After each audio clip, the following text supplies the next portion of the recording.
I don't know. Oh my god. What do I do? Where did he go? Why did he have to do this to me? What's going on, guys? Welcome to Endless Bits News. I am your host, Blackman number 1, aka the Lonely Leslie, and there's no Jerome today. He calls and he says, "Oh, I'm sorry. My mom has an open heart surgery. I need to be there for her." Who does that? Like who really does that? And now I've got to do this all by myself. Oh my god. Listen, this is brought to you by Overlord Iro. This is your week's video game news. There's so much news. Oh my god. Whew. Okay. Whew. Let's do this. Whew. Fuck you, Jerome.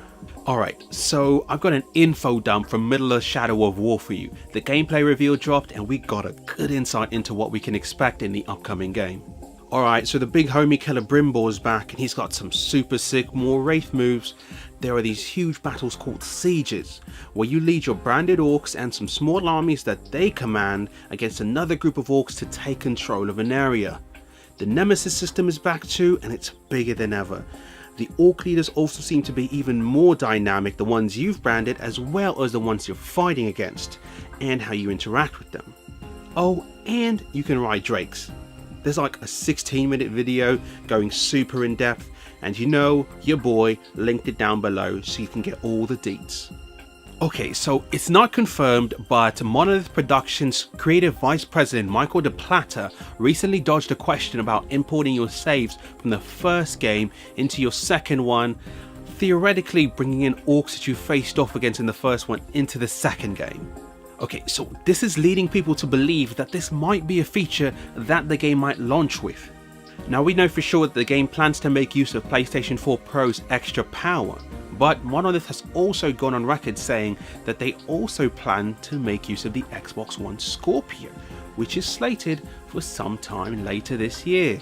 He even went to confirm Microsoft's claims, saying, quote, "We found nothing false about their claims about the hardware.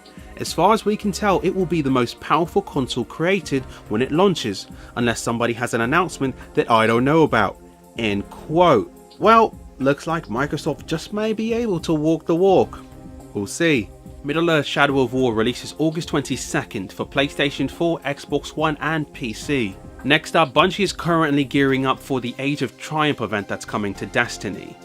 This is going to be the swan song for the game, but it's not going to be a goodbye from the company. Bungie community manager DJ said, quote, "We've planned to support it for the foreseeable future. So, while we do have a sense of finality and closure as the theme of this Age of Triumph event, we are by no means turning the lights off on Destiny 1. End quote. So basically you can just expect bug fixes and the game to stay online after the release of Destiny 2 sometime this year. Bungie has also said that not everything from Destiny 1 will transfer over to the sequel. What will be transferred is class, race, gender, face, hair and markings. Weapons and other level defining things like equipment will not be transferred over to Destiny 2, but they will be offering something for veteran players to show off their veterancy. Something to note is that this transfer is only going to be available to Guardians who have reached level 20 and above. The Division has recently celebrated its 1-year anniversary. All 3 of the game's Season Pass expansions have been released, and now publisher Ubisoft has gone on record in saying that this next upcoming year for the game, Year 2, is going to be free. Yes, the content for the game moving forward is going to be free. The first upcoming expansion is slated for some time this summer.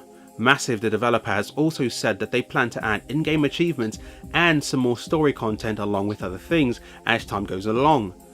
The thing about the story content though is that it will not be delivered in the same way it was before, because of the fact that it's not going to be paid for. There is no revenue stream to support it. So you know, you get it, you don't really, it's just, you know, kind of a balancing act, so you know, try it out. Yeah. The Nintendo Switch is here and a lot of people love it. At the same time, people are also reporting issues with the console. Some people are reporting that the console's dock is scratching the handheld screen. Nintendo has gone on record saying that they have not experienced this issue themselves, and they're kind of, skeptical on it, but they encourage you, if you're experiencing issues, to visit their support page. Another issue is players' left Joy-Con controller disconnecting. Nintendo has gone on record saying that this is most likely because of wireless interference. They released a list of things to avoid and all that, but I'm going to summarize it for you. They want you to keep any wireless devices in your house 3 to 4 feet away from the console. 3 to 4 feet away from the console. Any wireless device, from speakers to... What? So basically, moral of the story, rearrange your entire house to play this console. Okay, Nintendo. The big boss dog J-Mac, as I like to call him, you guys probably know him as John Carmack, he's suing ZeniMax. Shiesty. ZeniMax had just made Oculus pay up, and now is trying to get an injunction to stop the sale of Oculuses, and then the big boss dog J-Mac comes in and is like, nah, hand over that 25 milli, man. This is gonna go to court, and I know main man J-Mac is gonna handle his biz out there, I'm gonna let you know what happens, alright? Was that that was the weirdest wink.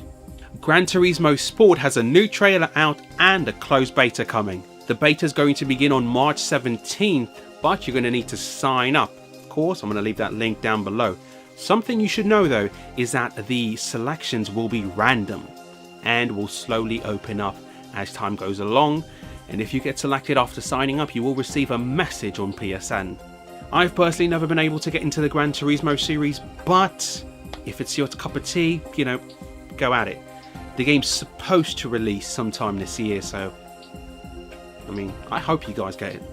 Now, let's have a quick chat about No Man's Sky. Yes, I know, calm down.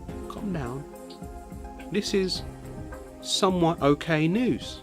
They have a new Pathfinder update out, and it adds a bunch of stuff. They've released this video explaining most of it, which of course I'm going to link down below, but let me just run you through a few of the additions. There are going to be 3 upgradable land vehicles for you to traverse the planet and explore. There's going to be more base building tools, base sharing tools, a permadeath mode, crash landings on survival mode, new trophies, and more. This No Man's Sky version 1.2 update is looking real nice. But you know what? I think personally, I'm going to probably try to jump in around like 1.4, 1.5 and see what's up. Now, normally, this is where I would lose my entire head and go crazy. Jerome would bring in the audience and we make all this noise, we'd have fun, we'd have cake, we'd go out for a night of drinks, everyone would get plastered, everyone would make horrible mistakes with people that they just met. And it'd be beautiful. But Jerome's not here, and that can happen. It may be tardy, but I've got your PlayStation Plus games for March. For March, you've got Disc Jam on PlayStation 4, Tearaway Unfolded on PlayStation 4, Lumo on PlayStation 4 and Vita, Earth Defense Force 2025 on PlayStation 3, Under Night In Birth X Late on PlayStation 3, and Severed on PlayStation Vita.